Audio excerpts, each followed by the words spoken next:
एक शेर मैं पढ़ने जा रहा हूं आपको जांचने के लिए। बस इस शेर को सुनाने के बाद मैं समझ जाऊंगा कि मुझे किस रंग में खिताब करना है। ये आपको जांचने के लिए है।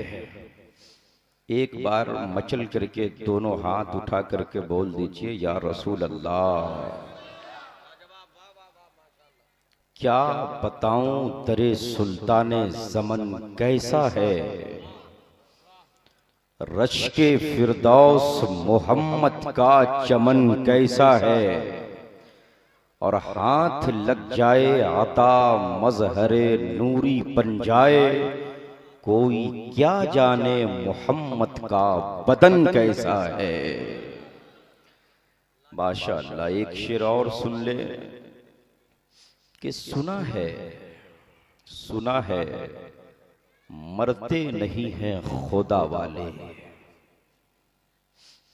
सुना है मरते नहीं हैं खुदा वाले। आप जिस बारगाह में आए हैं, हम सबका अकीदा है कि वो अपने मज़ारे मुबारक से हम सबको मुलाहजा कर रहे हैं। वो अपनी कब्र में जिंदा है, हमें देख रहे हैं, क्योंकि रसूल पाक फरमाते हैं अल मौतो जिस्रुन यूसिलुल हबीबा इलल हबीब, कि मौत तो एक रास्ता है जो एक हबीब को दूसरे हबीब से मिलाने का काम करता है। मतलब मौत हिला को फना का नाम नहीं है, मौत तो बका का नाम है। अकीदा है अपनी कब्र से हमें मुलाहजा फरमा रहे हैं, वो जिंदा हैं। शायर कहता है सुना है मरते नहीं हैं खुदा वाले, ये शान दुनिया में रखते हैं मुस्तफा वाले। सुना है मरते नहीं हैं खुदा वाले, ये शान दुनिया में रखते हैं मुस्तफा वाले। और ज़मीने कुफ्र ना टही तो देखना एक दिन निकल पड़ेंगे जमीनों से करबला वाले, निकल पड़ेंगे जमीनों से करबला वाले। ये जिंदगी का हाल है। हजरत इब्राहिम पैगंबर के पास मलकुल मौत आए थे और कहे ऐ इब्राहिम, मैं आपकी रूह को निकालना चाहता हूं। मैं बताना चाहता हूं कि अल्लाह के मुकर्रब और बरगुज़ीदा बंदों की जिंदगी का हाल क्या होता है। मैं आपकी रूह को निकालना चाहता हूं। हजरत इब्राहिम पैगंबर फरमाते हैं जरा हटिए, मैं अपने रब से कलाम करूं। बोल दीजिए सुभान अल्लाह। अब याद रखिएगा, नबी में और आम उम्मती में यही फर्क होता है। हमारे और आपके पास मलकुल मौत आएंगे ना तो इजाजत नहीं लेंगे, मैं आपकी रूह निकालना चाहता हूं। लेकिन जब नबी की बारगाह में आते हैं तो डायरेक्ट नहीं, पूछकर मैं आपकी रूह निकालना चाहता हूं। वो पागल ही है ना जो ये कह देते हैं कि हम नबी की तरह हैं। अरे मेरे भाई, जब रूह निकालने में जब तू नबी के बराबर नहीं हो सकता तो पूरी सात के बराबर तू कैसे हो सकता है। सुनो क्या हाल होता है नबियों का। मलकुल मौत कहते हैं मैं रूह निकालना चाहता हूं। इब्राहिम पैगंबर फरमाते हैं पीछे हटिए, मैं अपने रब से कलाम करूं। अब इब्राहिम पैगंबर ने अपने चेहरे को आसमान की जानिब किया और कहते हैं हल रायता खलीलन ऐ जमीता खलीलहू, ऐ परवरदिगार, क्या तूने कभी ऐसे दोस्त को देखा जो उसे अपना दोस्त भी कहता हो और उसे ऐ परवरदिगार, तूने मेरी खुल्लत का ऐलान, मेरी दोस्ती का ऐलान पूरी दुनिया में किया और आज मारने के लिए मलकुल मौत को भेज दिया। ऐ परवरदिगार, या तो मारना छोड़ या मुझे अपना दोस्त कहना छोड़। आसमान से क्या प्यारा जवाब आता है जी, सुनेंगे? ऐसे नहीं मचल करके बोल दिए या रसूल अल्लाह।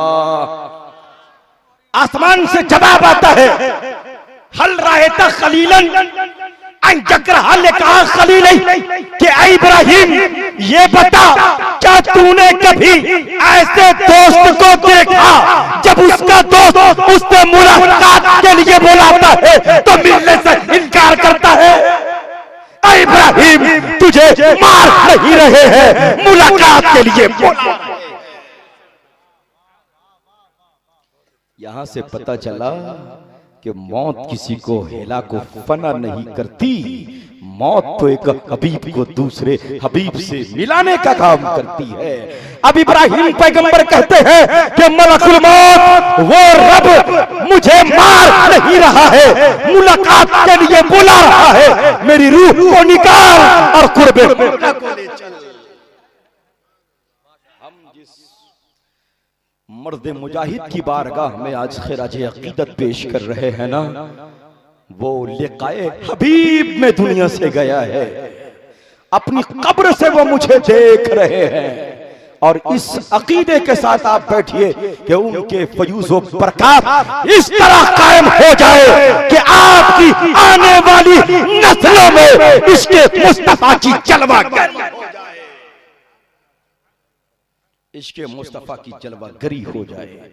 आपने मुझसे पेशरो खुतबा से इल्म के हवाले से आपने सुना, याद रखिएगा हर तरह की जिहालत को, हर तरह की खुराफात को मिटाने के लिए एक ही चीज है, जिस चीज का नाम इल्म है।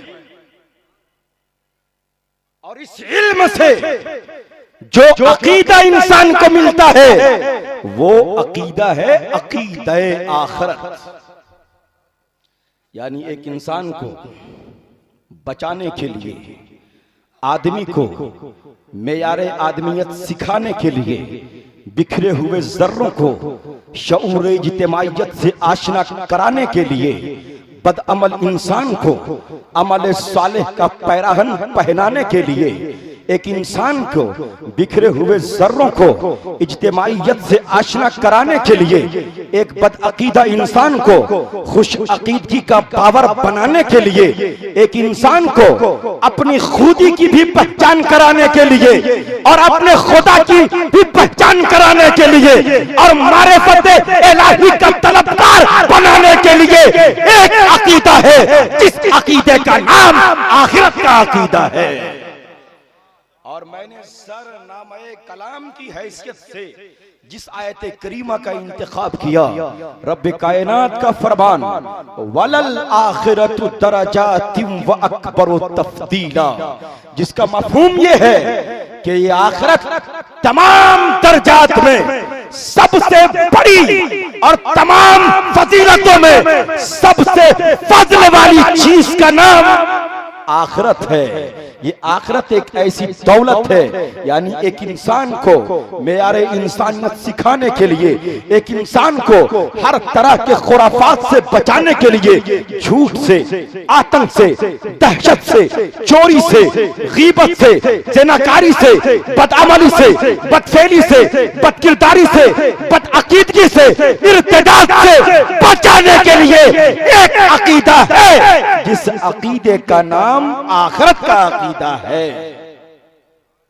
याद रखिएगा, अगर इस कौम और समाज में, अगर समाज के हर इंसान के दिमाग में, समाज के जवान के हर एक दिल में अगर ये अकीदा डाल दिया जाए, आखिरत का अकीदा, हर तरह के खुराफात से पूरा मुआशरा बचता हुआ नजर आएगा। अच्छा, आखिरत कहते किसको है? आखिरत का अकीदा यही है कि दुनिया में जब तक हैं आप, अपने जिंदगी का एक एक हिसाब मरने के बाद देना है। एक ना एक दिन मरना है और अपनी जिंदगी के एक एक जर्रात का हिसाब देना है। ये है आखिरत का अकीदा। अब जब आखिरत का अकीदा किसी के दिल में पैदा हो जाए तो फिर वो खशियत इलाही का तलबगार हो जाता है।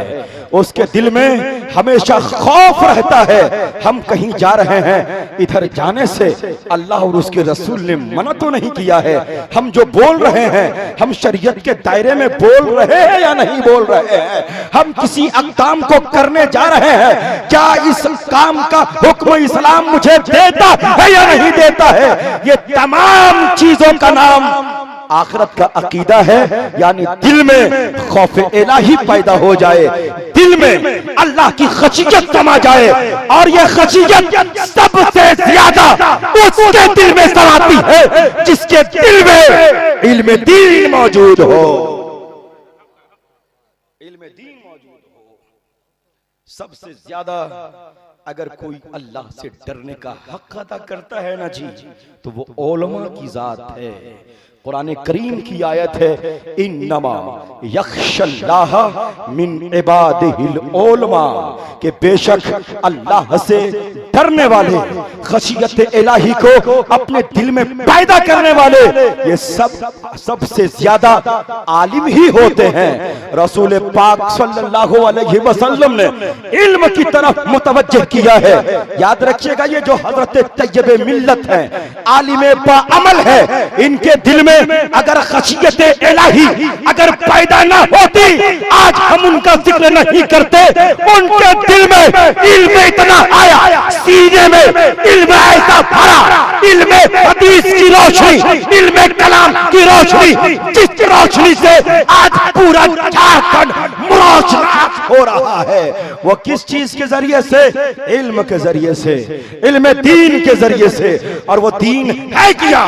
पैगंबर की जुबान से सुनो, अल्लाह के रसूल फरमाते हैं, ऐ लोगों फतअल्लमुल इल्मा, इल्म दीन को सीखो। आगे फरमाते हैं, इन्ना तालीमहु लिल्लाहि खशियतुन, यही तालीम है जो अल्लाह की खशियत के करीब ले जाया करती है। आगे रसूल पाक फरमाते हैं, इल्म का हासिल करना इबादत है, इल्म का तलब करना, पैगंबर फरमाते हैं, तलबहु इबादतुन, यानी इल्म का हासिल करना एक इबादत है। पैगंबर आजम फिर फरमाते हैं, इल्म के हवाले से अगर इल्म के दायरे में रह करके कोई तजस्सुस करता, कोई तफकीर और तफ्तीश के मंजिल में पहुंचता, कोई तहकीक के दायरे में आता है, तो रसूल पाक फरमाते हैं, इल्म में तहकीक करने वाला जिहाद किया करता है, जिहाद किया करता है। इन्नल बहसा, हदीस के अल्फाज है, इन्नल बहसा अन तालीमिही जिहादुन, के इल्म के हवाले से बहस करना, तफ्तीश करना, तहकीक करना अल्लाह के नजदीक वो जिहाद है। आप सोच रहे होंगे, एक इंसान अपने बंद कमरे में बंद है, एक इंसान के हाथ में चंद किताबें मौजूद है, एक इंसान के पास सिर्फ कलम और तवात मौजूद है, चंद बच्चों को वो पढ़ाता है। लेकिन नहीं लो दोस्तों, आपको लगता होगा यहाँ तो मैदान कारजार नहीं, यहाँ तो जंग का मैदान नहीं, ये जिहाद कैसे हो सकता है? लेकिन रसूल पाक फरमाते हैं, एक आलिम दीन का किताब खोल करके पढ़ना, दिमाग को जलाना, अक्ल को लगाना, सीने को सटाना, ये ऐसा है जो रब के नजदीक ये जिहाद से भी ज्यादा, ये जिहाद से भी ज्यादा अफजल है। और अगर कोई आलिम दीन अगर इसमें मुबाहसा करता है, इसमें मुज़ाकरा करता है, मुज़ाकरा के हवाले से आया, अगर कोई मुज़ाकरा करता है, इन्ना मुज़ाकरतहु तस्बीहुन, अगर कोई इल्म के हवाले से मुज़ाकरा करता है, मुज़ाकरा का मतलब ये हुआ कोई मसला आ जाए, कहा मसला में किस लिमिट में आपने कहा था, अगर तलाक का मसला आ जाए, एक कहा था, दो कहा था, तीन कहा था कि चार कहा था, ये तलाक़ अहसन है, ये तलाक़ हसन है, ये तलाक़ खलीस है, ये तलाक़ बिदअत है, निकाह किया था तो कैसे किया था, दो गवाह मौजूद थे या नहीं थे, वकालत के बगैर गवाह निकाह है तो उसका क्या हुक्म है। अब जब कोई आलिम आलिम रब्बानी इस तरह के मसाइल में अगर कोई मुज़ाकरा करता है तो रब के नजदीक वो तस्बीह से भी ज्यादा अफजल है। वो अफजल है, अफजल। आगे फरमाते हैं एक आलिम दीन ऐसे शख्स को कोई इल्म सिखा दे जो इसके पास कोई इल्म नहीं हो, कहा फसदक़तुन, तो इल्म सिखाना एक आलिम दीन के लिए सदका से कम नहीं होगा, सदका से कम नहीं होगा। वयब्सुलु अन अहलिही कुर्बतुन, और अगर कोई अपने अहलियत के दरमियान इल्म को सिखाता है उससे रब का उसे कुर्ब कुर्ब हासिल हो जाता है। पैगंबर आजम फरमाते हैं उलमाओ उम्मती का अंबियाए बनी इसराइल, मेरी उम्मत के उलमा बनी इसराइल के नबियों की तरह है। अल्लाह के रसूल सल्लल्लाहु अलैहि वसल्लम फरमाते हैं इन्नल उलमा मनारुन सुबलिल जन्नह, रसूल फरमाते हैं ये आलिम दीन जन्नत के रास्तों के मीनार है।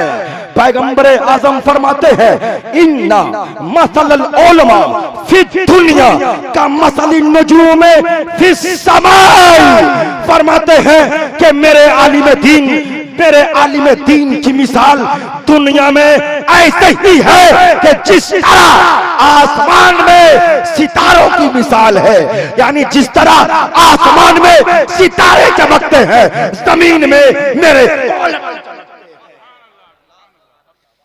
ये जमीन में मेरे उलमा चमकते हैं।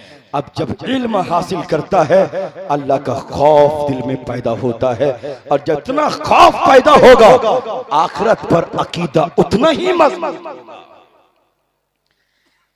यानी हर खुराफात से बचाने के लिए इस्लाम ने जो अकीदा आपको दिया है वो आखिरत का अकीदा है, और आखिरत का अकीदा इतना बड़ा अकीदा है, इतना बड़ा अकीदा है।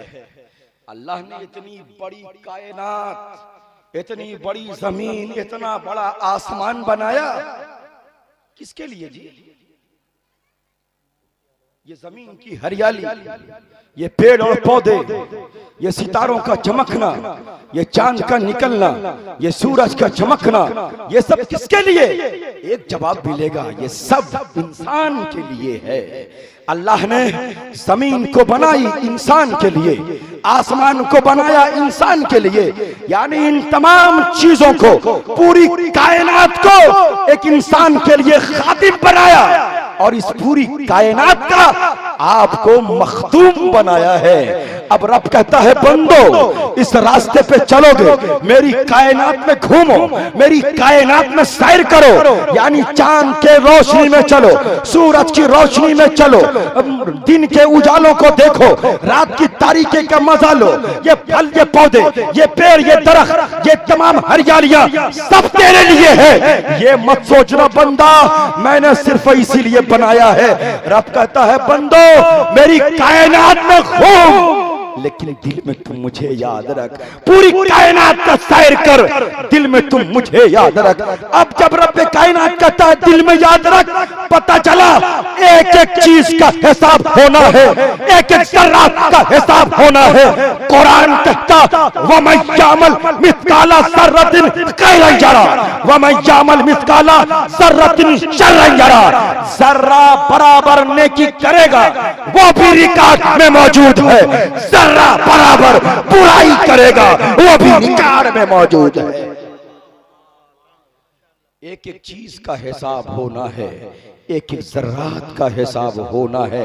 हजरात अब आपकी स्टेज पे पूरे हिंदुस्तान के टॉप 10 शोरा में जिनका नाम 1 नंबर पे आता है हजरत मौलाना मुबारक हुसैन मुबारक। नात खानी तो बहुत लोग करते हैं, शेर लिख करके शेर खानी करना ये हजरत का शेवा है। वो तशरीफ ला चुके हैं, मेरे बाद आप सुनेंगे, मचल करके बोल दीजिए सुभान अल्लाह। मैं अर्ज कर रहा था, एक एक सर्रात का हिसाब होना है, एक एक लम्हात का हिसाब होना है, और जब एक एक सर्रे का हिसाब होना है तो कीजिए वहां के लिए तैयारी जहां कोई काम नहीं आएगा। अगर कोई चीज काम आएगी तो सिर्फ और सिर्फ आपकी नेकियां काम आएगी, नेकियां काम आएगी। रब फरमाता है, मा यल्फज़ु मिन कौलिन इल्ला लदैहि रक़ीबुन अतीद। एक बंदा अपनी जुबान से कोई भी लफ्ज निकालता है, कभी ऐसा ना हुआ कि लफ्ज निकाले और फरिश्ते उसको नोट ना कर लेता हो। क्या मतलब, अगर आपने अपनी जुबान पर लफ्ज गाली लाई है वो भी फरिश्ते नोट कर रहे हैं। अगर किसी को नाहक जुमला कहा है फरिश्ते नोट कर रहे हैं। किसी को कोई गाली दी है, गीबत किया है, चोरी की है, डकैती की है, किसी की चुगली बयान की है, एक एक लफ्ज रिकॉर्ड में हो रहा है। मा यल्फज़ु मिन कौलिन इल्ला लदैहि रक़ीबुन अतीद। एक एक लफ्ज रिकॉर्ड में है तो कीजिए वहां के लिए तैयारी जहां कोई काम नहीं आएगा। अगर कोई चीज काम आएगी ना तो सिर्फ और सिर्फ आपकी नेकियां काम आएगी। इसलिए गुनाहों के मार्केट से बाहर आइए और दीने मतीन की अशातों में लग जाइए। ये आखिरत का अकीदा है। और जितने नबी आते रहे ना, सारे लोगों ने आखिरत का अकीदा दिया है। हजरत हूद अलैहिस्सलाम अपनी कौम को जब आखिरत का अकीदा दे रहे थे ना, तो उस कौम के छोटे छोटे लोग, उस कौम के बड़े बड़े लोग अपने छोटों को बहकाते थे, अरे ये दुनिया की जिंदगी यूं ही है, दुनिया में आए हो मर जाओगे मिट्टी में मिल जाओगे, तेरा कोई हिसाब किताब होने वाला नहीं है। कुरान ने इसका नक्शा खींचा, अयईदुकुम अन्नकुम इज़ा मित्तुम व कुंतुम तुराबन व इज़ामा अन्नकुम मुखरजून। अरे जब तुम मर जाओगे तेरी हड्डियां मिट्टी हो जाएगी, अन्नकुम मुखरजून, तो तुम खाक जमीन से उठाए जाओगे। इन हिया इल्ला हयातुना दुनिया वमा नहनु बिमबूसीन। ये दुनिया की यूं ही जिंदगी है, हम लोग उठाए जाने वाले नहीं है। ये बहकाते थे, आखिरत के ऊपर से अकीदा को हटाते थे। लेकिन जितने नबी आए ना, इंसान को इंसान बनाने के लिए, आदमी को आदमी का मेयार सिखलाने के लिए, एक इंसान को खुदी की भी पहचान कराकर मारिफत इलाही का तलबगार बनाने के लिए एक अकीदा दिया, जिस अकीदा का नाम अकीदा-ए आखिरत है। आखिरत है। मेरे नबी ये कौनो मकाम भी जब तशरीफ लाए ना, अपनी कौम को हर खुराफात से बचाने के लिए आखिरत का अकीदा दिया है। आप पढ़ते हो ना, इन्ना लिल्लाहि व इन्ना इलैहि राजिऊन। ये है क्या जी? ये किसी के सिर्फ मरने के मौके से सिर्फ पढ़ने की चीज नहीं है, ये आपको आखिरत की याद दिलाती है। ये आयत करीमा इन्ना लिल्लाहि व इन्ना इलैहि राजिऊन, जिसका मफहूम ये है, ऐ परवरदिगार हम आए हैं तेरी तरफ से और तेरे ही तरफ लौट करके जाएंगे। कहीं पे हुक्म होता है व इन्ना इलैना युरजाऊन, ऐ बंदा मेरे ही तरफ लौट करके जाओगे। कहीं पे हुक्म होता है इन्ना इलैना तुरजाऊन, ऐ बंदा मेरे ही तरफ तुम्हें लौट करके आना है। जब लौट करके रब की तरफ जाना है ना, तो कीजिए वहां के लिए तैयारी भाई, जहां कोई काम नहीं आएगा। न बाप बेटे को काम आएगा, न बेटा बाप को काम आएगा, न बेटी बाप के लिए काम आएगी, न बाप बेटी के लिए काम आएगा। कीजिए वहां के लिए तैयारी, जहां सिर्फ और सिर्फ आपकी नेकियां काम आएगी। ये दिमाग में अकीदा होना चाहिए। हमें मरना है, मरने के बाद उठना है, उठने के बाद अपनी जिंदगी के एक एक लम्हात का हिसाब देना है। आप जब कब्रिस्तान जाते हैं, मिट्टी देते हैं, क्या पढ़ते हो? मिन्हा खलकनाकुम व फीहा नुईदुकुम व मिन्हा नुखरिजुकुम तारतन उखरा। ये है क्या? ये आखिरत का अकीदा है यार। ये आपको अकीदा आखिरत से लैस कराता है। मिन्हा खलकनाकुम, ऐ अल्लाह हम इसी मिट्टी से पैदा हुए और इसी मिट्टी में हम जाएंगे और इसी मिट्टी से हम दोबारा उठाए जाएंगे। ये है यानी मरना है, मरने के बाद उठना है। अब पैगंबर आजम जब अपनी कौम को आखिरत का अकीदा दे रहे थे, पैगंबर आजम फरमाते हैं या अय्युहन्नास कू अनफुसकुम व अहलीकुम नारा वक़ूदुहा अन्नास वल हिजारा। पैगंबर फरमाते हैं ऐ लोगों, अपने आप को और अपने अहलो अयाल को उस जहन्नम की आग से बचाओ जिस जहन्नम की आग के ईंधन इंसान और जिस जहन्नम की आग के ईंधन इंसान और पत्थर हैं। आप सुने होंगे ईंधन का जब लफ्ज आता है हमारे और आपके घर में तो कहते हैं पानी गर्म हो गया जी, पानी में चावल डाल दिए जी। अब पानी में ये चावल घूमने और नाचने लगता है जब ये खौलता है, जब ये खौलता है ये नाचने लगता है। रसूल फरमाते हैं अपने आप को उस जहन्नम की आग से बचा जिस जहन्नम की आग के ईंधन इंसान और पत्थर है।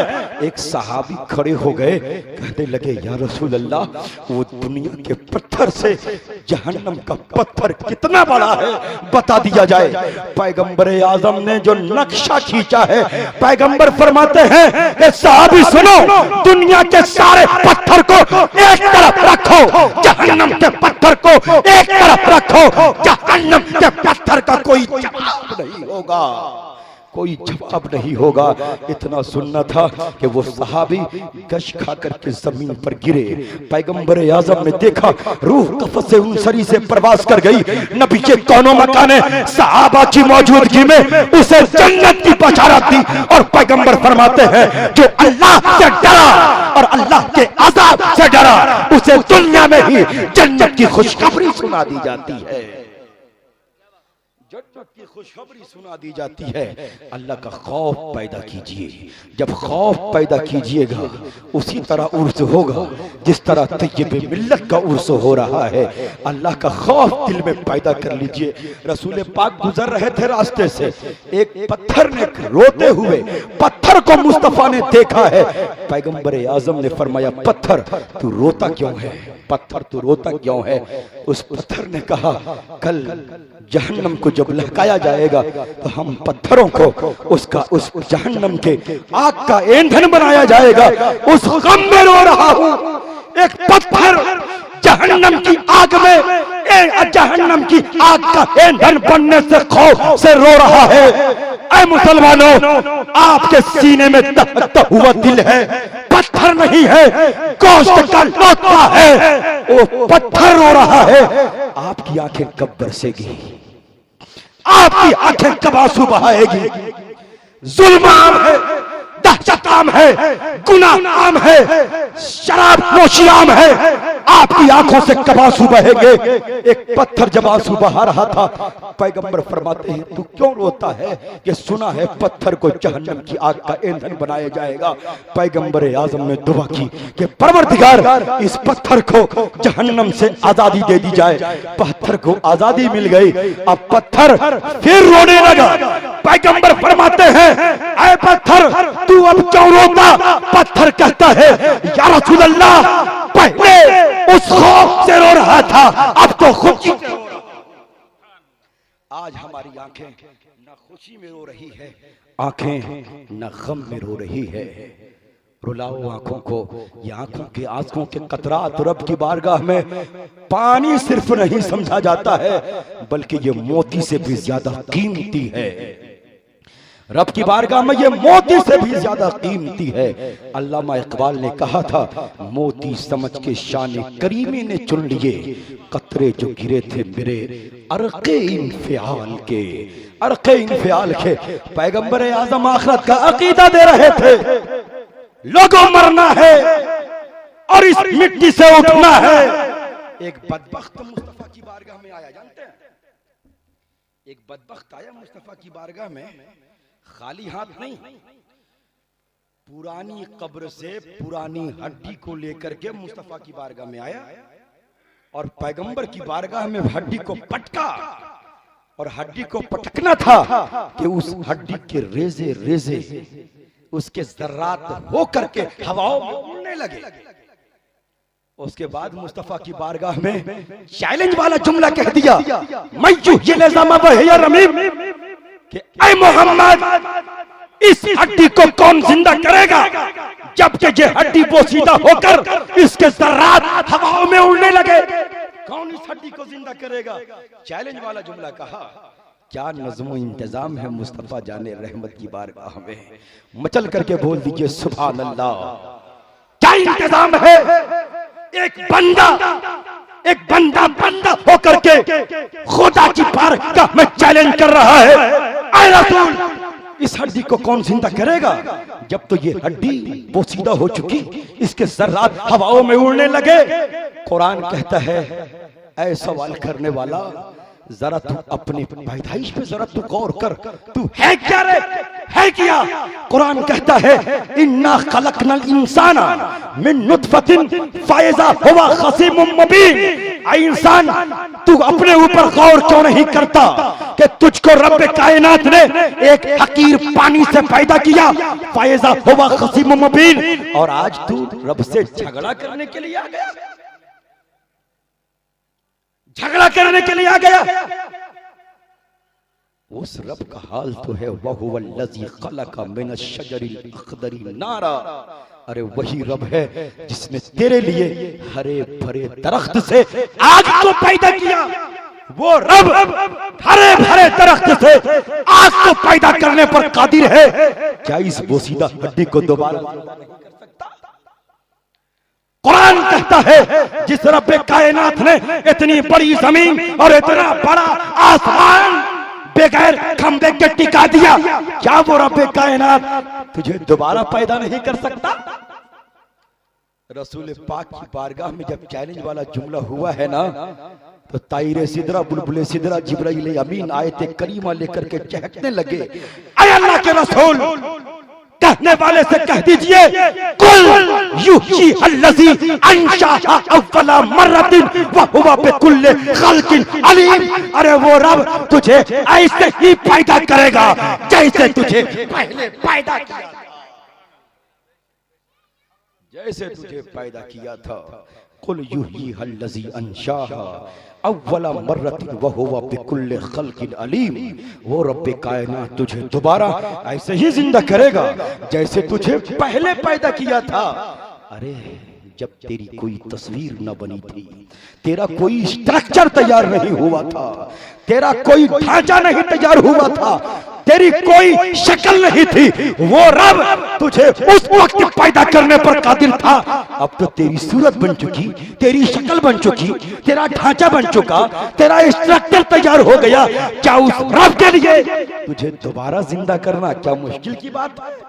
कुरान कहता है, माँ बासुकुम इल्ला कनफ्सिन वाहिदा। कुरान कहता है, माँ बासुकुम इल्ला कनफ्सिन वाहिदा। अरे यार, तुम एक रहो, एक अरब रहो, करोड़ करोड़ रहो, उस रब के लिए तुम सबको दोबारा उठाना इल्ला कनफ्सिन वाहिदा ऐसे ही होगा जैसे एक जान को उठाना है, ऐसे ही होगा। अरब में रहोगे, अरब में रहोगे, सबको उठाना माँ बासुकुम इल्ला कनफ्सिन वाहिदा ऐसे ही होगा जैसे एक जान को उठाना है। रब का सिर्फ अम्र किया है, इन्नमा अम्रुहु इज़ा अरादा शयअन अन यक़ूल लहू कुन फयकून। वो रब कायनात जब किसी चीज को पैदा करना चाहता है, सिर्फ कहता है कुन, हो जा, सारी चीजें मारिज़े वजूद में आ जाती, सारी चीजें मारिज़े वजूद में आ जाती है। यहाँ से ये मालूम हुआ कि हम सबको मरना है, मरने के बाद उठना है, उठने के बाद एक एक चीज का हिसाब देना है। और जब हिसाब देना है ना, तो कीजिए भाई वहां के लिए तैयारी। ये दुनिया दारुल अमल है, यहाँ की कोई चीजें दारुल अमल है, हमेशा यहाँ नहीं रहना है। जो यहाँ बोएंगे वहां आप काटेंगे।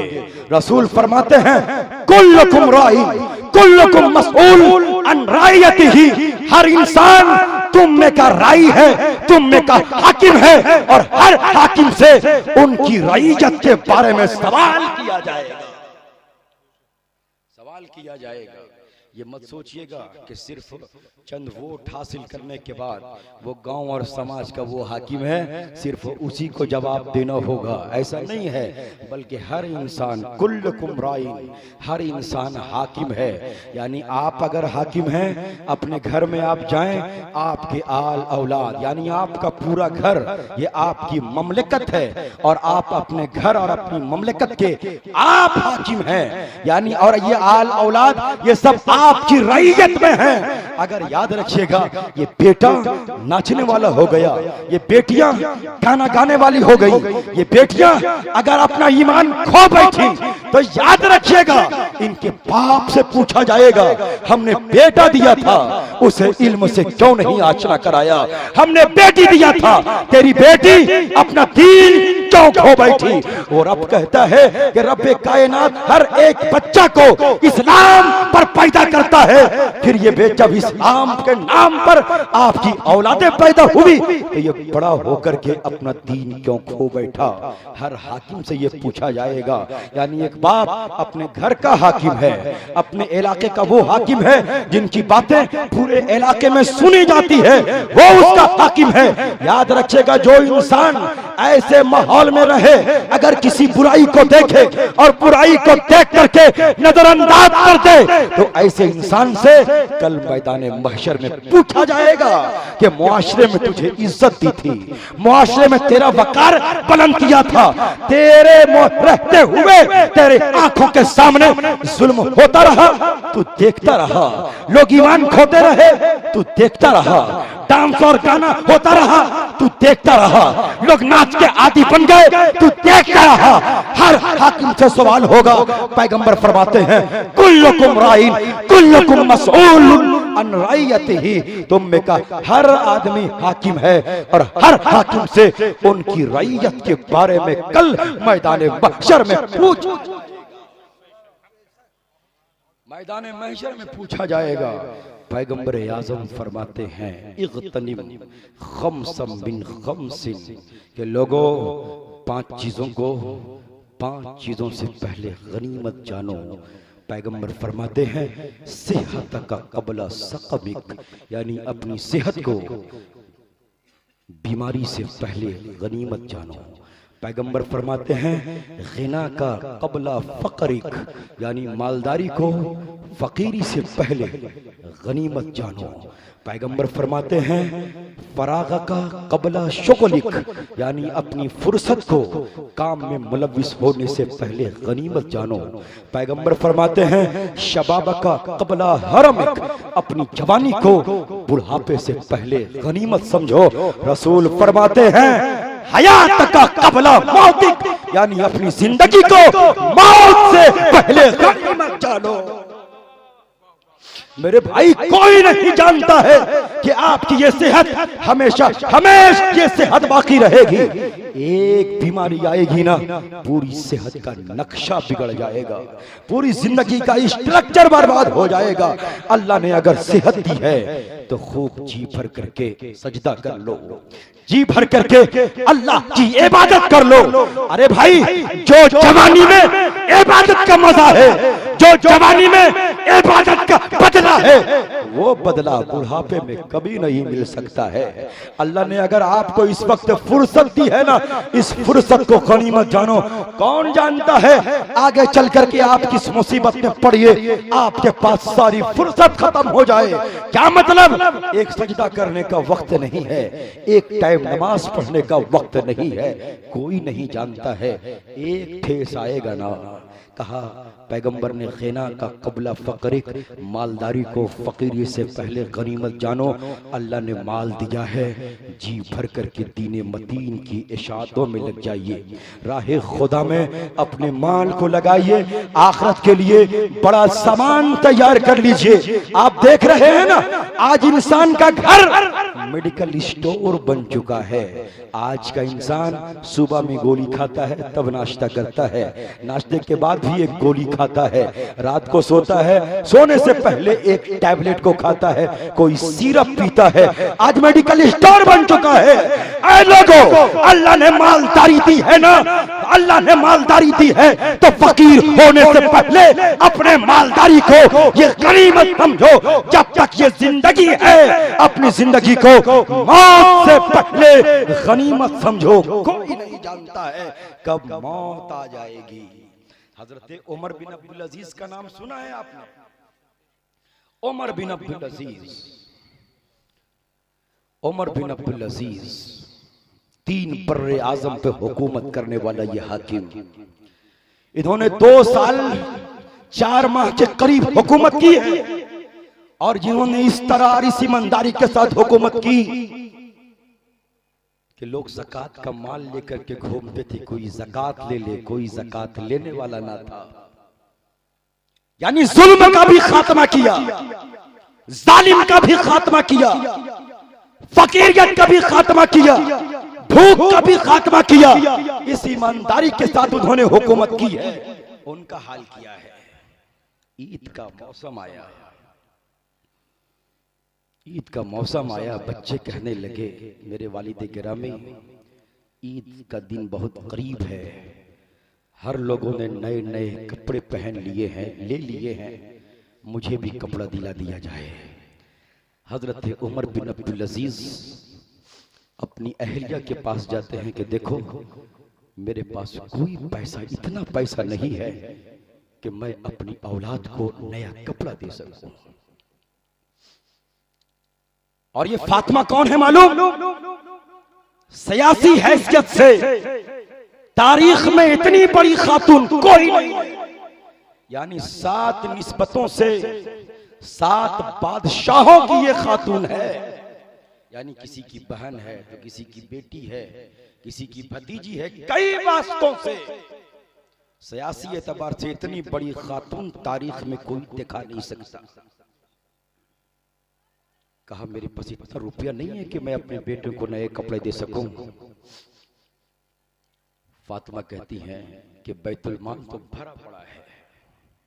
बैतुल माल भरा था, ज़कात का माल कोई लेने वाला नहीं था, लोग बैतुल माल में जमा कर देते थे।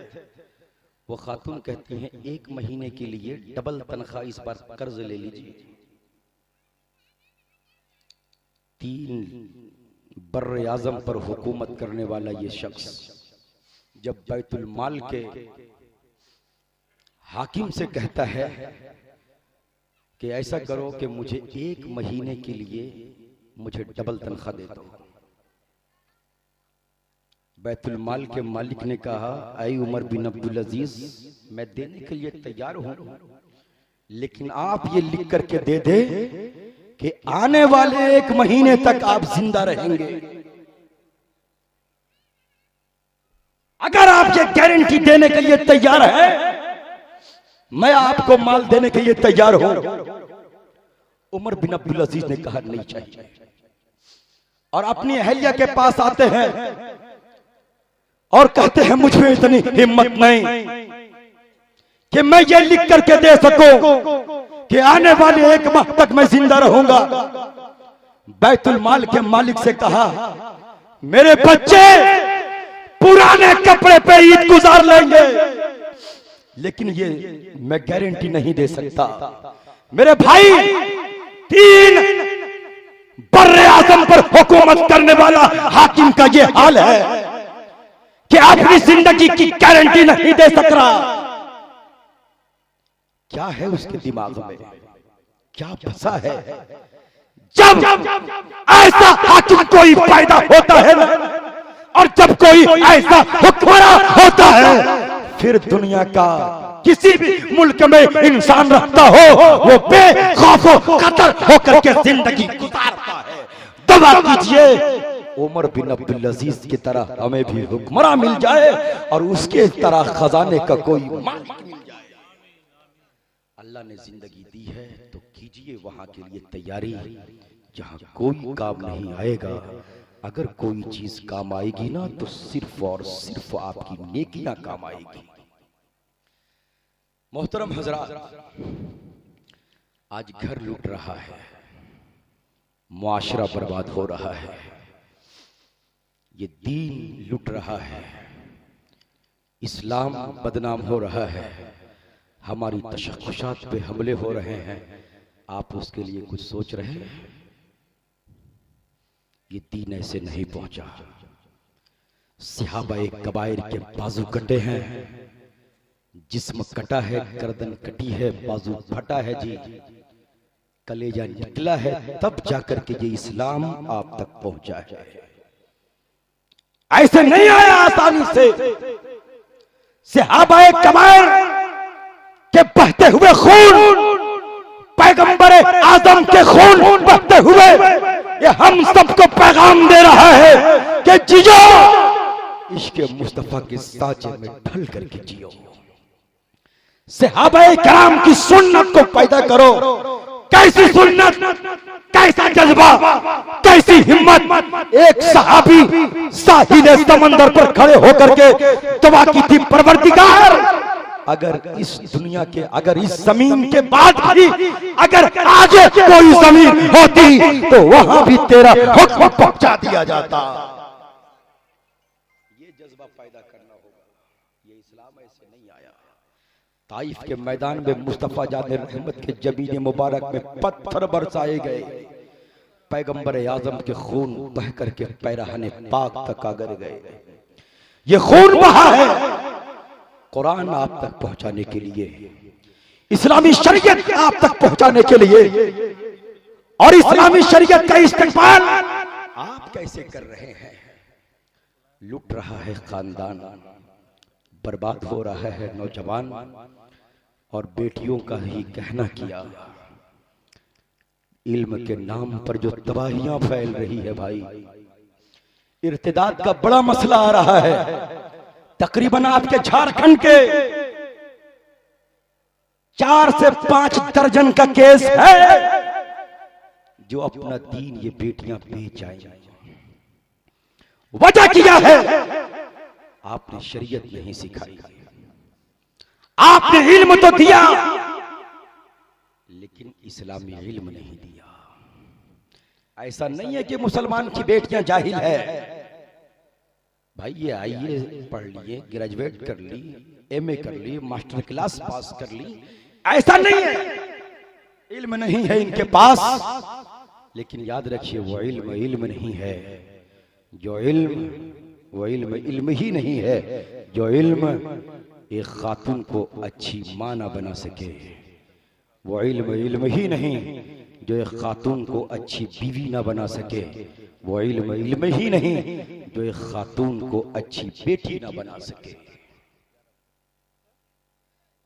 याद रखिएगा, आपने अगर अपने हर बेटियों को कुरान सिखा दिया, नमाज सिखा दिया, तो याद रखिएगा ये बेटियां जान दे देगी मगर कभी अपना ईमान नहीं देगी।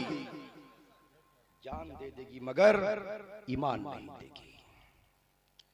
इल्म दीन जरूरी है, सिखाइए, इतना जरूर सिखाइए क्या हक है, क्या गलत है, क्या शरीयत है, अल्लाह की वहदानियत क्या है, रसूल की रिसालत क्या है। ला इलाहा इल्लल्लाह मुहम्मदुर रसूलुल्लाह पढ़ते हैं, ये कलमा हमसे मुतालबा क्या करता है, क्या मांगता है। हर एक आदमी से सवाल होगा। याद रखिए, अगर बेटियों को आपने पढ़ा दिया, बेटों को पढ़ा दिया ना, तो जमीन के ऊपर आपका बेटा कुरान पढ़ेगा और जमीन के नीचे आपको इसका फायदा मिल जाएगा। हजरत इमाम गजाली अहयाल उलूम में फरमाते हैं, मेरा गुजर एक कब्रिस्तान की तरफ से हुआ और मैंने देखा कि पूरे कब्रिस्तान में अजाब ही अजाब हो रहा है। हर की कब्र से आग के शोले निकल रहे हैं। इमाम गजाली फरमाते हैं, मुझसे रहा नहीं गया, मैं करीब गया और मैंने जाकर के, मैं करीब गया, मैं बर्दाश्त नहीं कर पाया, तेजी से उस रास्ते से गुजरा। फरमाते हैं चंद दिनों के बाद मैं उसी कब्रिस्तान के तरफ से वापस आया ना, तो मैं क्या देखता हूँ, आज हर की कब्र से नूर निकल रहा है। पहले तो आग निकल रही थी, अब हर की कब्र से नूर निकल रहा है और सारे लोग खुशी से झूम रहे हैं, एक दूसरे से मुसाफा मुआनका कर रहे हैं, जश्न मना रहे हैं, मुबारकबादी दे रहे हैं। इमाम गजाली फरमाते हैं मुझसे रहा नहीं गया, मैं करीब गया, जाकर के पूछा, पहले तो हर की कब्र से आग निकल रही थी, अचानक ये नूर कैसे निकलने लगा। एक शख्स आगे बढ़ता है और कहता है, ऐ इमाम गजाली, हमारे गुनाह इतने थे, हमारे पाप इतने थे, हमारी खताएं इतनी थी कि अल्लाह हम लोगों को माफ नहीं करता, लेकिन जो बड़े साहब ऊपर बैठे हैं ना, आज उसका पोता बिस्मिल्लाहिर्रहमानिर्रहीम पढ़ना सीखा तो बिस्मिल्लाह की बरकत से अल्लाह ने उसके दादा को भी माफ किया और पूरे कब्रिस्तान से आजाद को उठा लिया। अपना बेटा भी नहीं, बेटे का बेटा पोता बिस्मिल्लाहिर्रहमानिर्रहीम पढ़ना सीखा तो बिस्मिल्लाह की बरकत से अल्लाह ने उसके दादा को भी माफ किया और पूरे कब्रिस्तान से आजाब को उठा लिया। लेकिन जिसका बेटा बिस्मिल्लाह के बा से लेकर के वन्नास के सीन तक पढ़ जाए, उसकी पाप की बख्शिश का बेटों को पढ़ाइए, सीरत रसूल का मुरक्का बनाइए। सीरत रसूल का मुरक्का कैसे बनाएंगे? चलिए बच्चों को बताइए, बेटा ऐसे चलो, चलने का तरीका ये है, खाना ऐसे खाओ, सुन्नत तरीका ये है, पानी ऐसे पियो, पानी पीने का तरीका ये है। अब जब मुस्तफा जाने रहमत का मुकम्मल दौर जब उठा करके देखेंगे ना, मुस्तफा का मक्की दौर 40 साल का, तो 40 साल में मुस्तफा ने किसी से कोई एक सजदा नहीं कराया। 40 साल के बाद मुस्तफा पे कुरान उतरने लगा, उसके बाद भी मुस्तफा का 8 साल का जमाना गुजरा, यानी करीब 48 साल तक मुस्तफा ने मक्का में किसी से एक सजदा नहीं कराया। अब सवाल उठता है कि पैगंबर एक बंदा को अल्लाह के सामने झुकाने के लिए आए थे, सजदा में गिराने के लिए आए थे, 48 साल का अरसा गुजर गया, किसी से कोई सजदा नहीं कराया, कर क्या रहे थे? तो एक ही जवाब मिलेगा, मुस्तफा इंसान को इंसान बना रहे थे, मुस्तफा आदमी को आदमी बना रहे थे।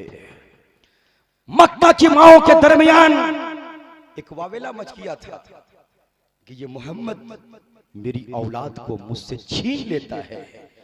बच्चे कहने लगे, मां कहने लगी, बच्चों ये मोहम्मद जादूगर है, ये मोहम्मद साहिर है, जो भी उसके पास जाता है ना उसी का हो जाता है।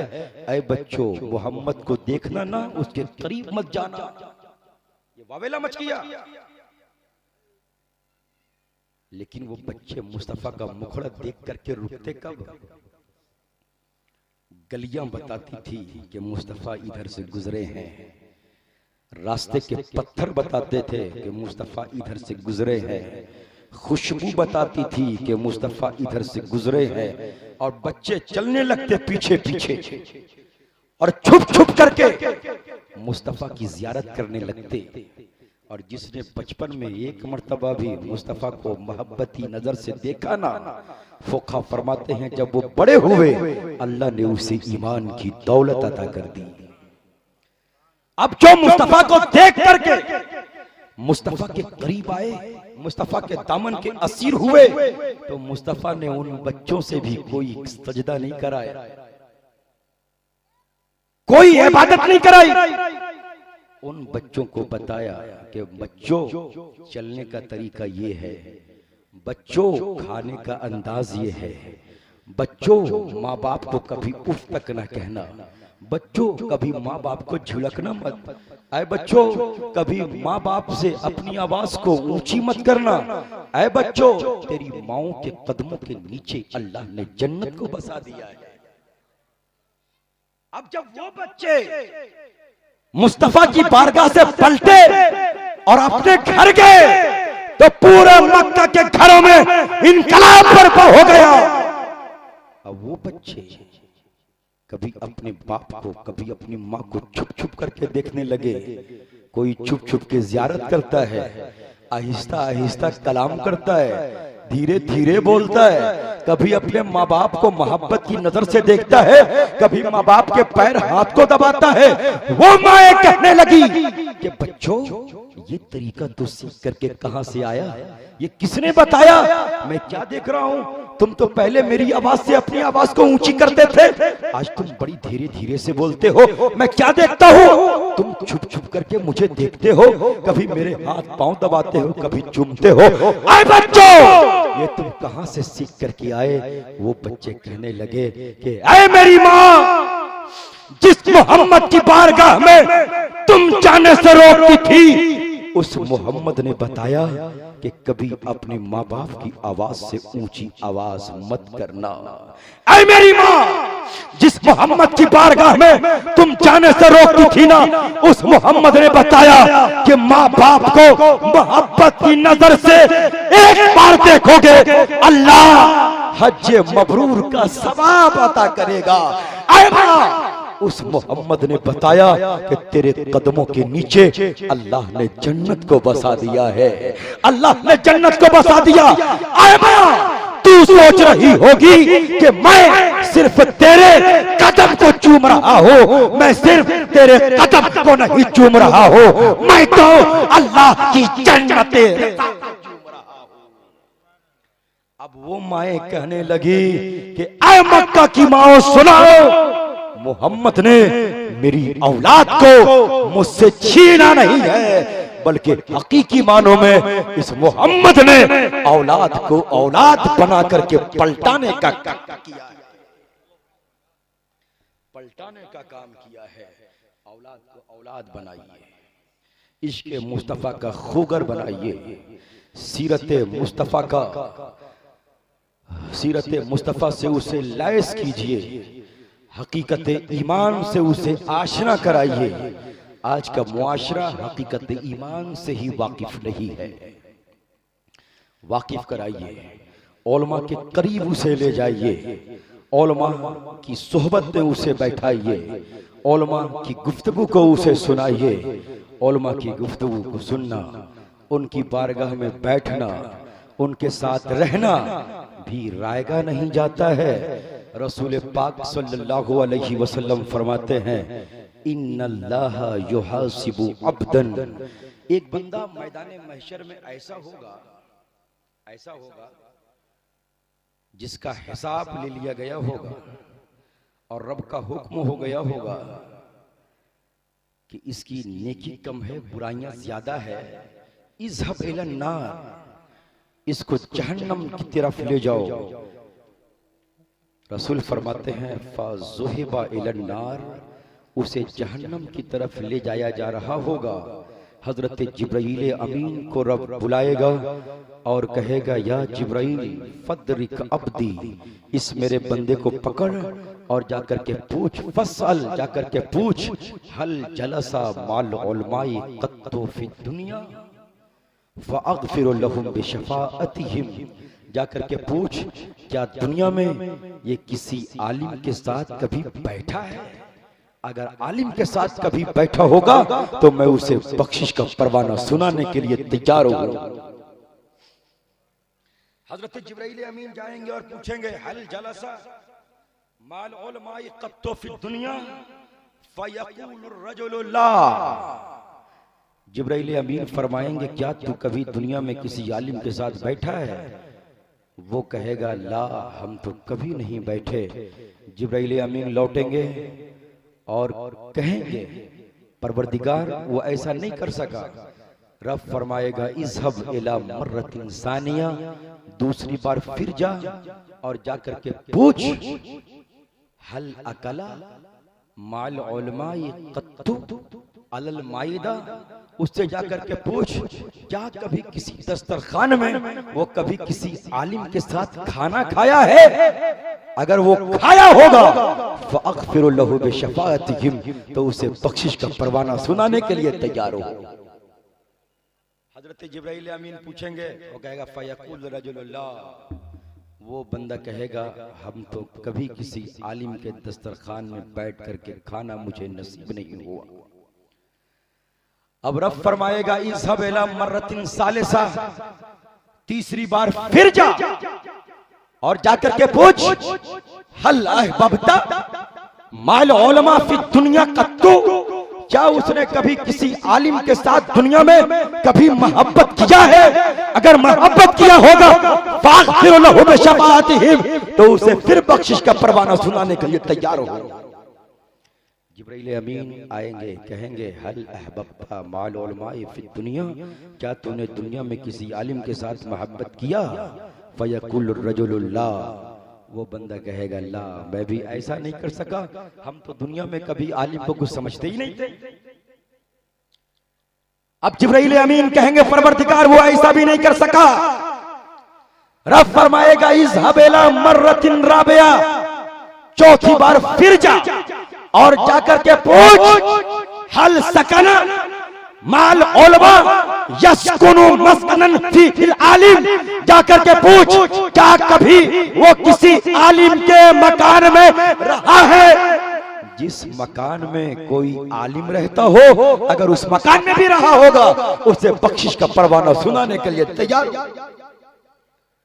फयकुल रजुल ला, वो बंदा कहेगा हम ऐसे मकान में भी कभी नहीं ठहर सके जिस मकान में कभी कोई आलिम रहता हो। हजरत जिब्राइल अमीन अर्ज करेंगे परवरदिगार वो ऐसा भी नहीं कर सका। रब्बे कायनात फरमाएगा इज़हब इला मर्रतिन सादिसा, बोल दीजिए सुभान अल्लाह। आखिरी बात पूरा मजमा बोल दीजिए सुभान अल्लाह। हाथों को उठा करके बोल दीजिए या रसूल अल्लाह। पैगंबर फरमाएंगे इज़हब इला मर्रतिन सादिसा, छठी बार फिर जा और जाकर के पूछ हल सम्मैता वलदन अल्लदी युशब्बिहु इस्मुल आलिम, जाकर के पूछ क्या उसने अपने किसी बेटे का नाम किसी आलिम के नाम पर रखा? अगर आलिम के नाम पर रखा होगा तो उसे बख्शिश का परवाना सुनाने के लिए तैयार। ऐ चिंटू मिंटू पप्पू नाम रखने वालों, नाम रखिए तो सहाबा के नाम पर नाम रखिए, नाम रखिए तो किसी आलिम दीन के नाम पर नाम रखिए। ये पप्पू डप्पू कोई नाम नहीं है। अगर नाम रखना हो तो गूगल से नाम मत तलाश कीजिए, किसी आलिम के पास जाइए और नाम पूछिए। आलिम माना भी देख करके बताएगा, मतलब भी देख करके बताएगा, और किस बुजुर्ग और किस सहाबी का नाम है वो भी बताएगा। अगर कोई बुजुर्गों के नाम पर नाम रखता है वो बरकतों से खाली नहीं जाता है। अब जिब्राइल अमीन आएंगे, कहेंगे क्या तूने कभी अपने किसी बेटे का नाम रखा है किसी आलिम के नाम पर? कहेगा फयकूलु ला, वो बंदा फिर कहेगा हम तो जी किसी आलिम के नाम पे अपने बेटे का नाम तो नहीं रख पाए। हजरत जिब्राइल अमीन अर्ज़ करेंगे परवरदिगार वो किसी बेटे का नाम भी नहीं रख सका किसी आलिम के नाम पर। रब फरमाएगा इज़हब इला मर्रतिन साबे, सातवीं मर्तबा फिर जा जिब्राइल और जाकर के पूछ हल अहबब्ता रजुलन अल्लज़ी युहिब्बु माल उलमा, जाकर के पूछ क्या उसने कभी किसी ऐसे आदमी से मोहब्बत किया जो आदमी किसी आलिम से मोहब्बत करता हो, यानी किसी आलिम के दोस्त से कभी उसने दोस्ती किया? अगर दोस्ती किया होगा फाग़फिर लहु बिशफ़ाअतिहिम, तो मैं उसे बख्शिश का परवाना सुनाने के लिए तैयार हूं। अब वो बंदा कहेगा जिब्राइल अमीन कहेंगे क्या तूने कभी ऐसे शख्स से दोस्ती की जिस शख्स का कोई आलिम दोस्त हो? चेहरा मुस्कुरा जाएगा, हाँ जी मेरा एक दोस्त है जो आलिम की मोहब्बत में खूब तड़पता था, आलिमों की खूब कदर करता था, आलिमों के पास उसका रहना सहना था। कहेगा हाँ मैं ऐसा कर किया हूँ। हजरत जिब्राइल अमीन जाएंगे और कहेंगे परवरदिगार उसका एक दोस्त ऐसा है जो आलिम का दोस्त है। बचल करके बोल दीजिए सुभान अल्लाह। आलिम बामल पीर तरीक़त तैयब मिल्लत की बारगाह में आने वालों, उनसे मोहब्बत करने वालों, उनसे दोस्ती करने वालों, उनके मस्कन में जाने वालों, कभी बरकतों से आप खाली नहीं जाओगे। वो चल करके बोल दीजिए सुभान अल्लाह। और समय आने वालों सुनो, अब रब फरमाएगा जिब्राइल अमीन फिर देखते क्या हो, जन्नत के 8 दरवाजे को खोलो। बोल दीजिए जन्नत के 8 दरवाजों को खोलो, अहले महशर को मुखातब करो और अहले महशर में ये ऐलान कर दो, इस बंदे को रब जन्नत का परवाना सिर्फ एक आलिम के दोस्ती की वजह से सुना रहा है। तुझसे दर से सग से है मुझको निस्बत, मेरी गर्दन में भी रहे दूर का डोरा तेरा। वाखिरु दावाना अनिल हम्दुलिल्लाह।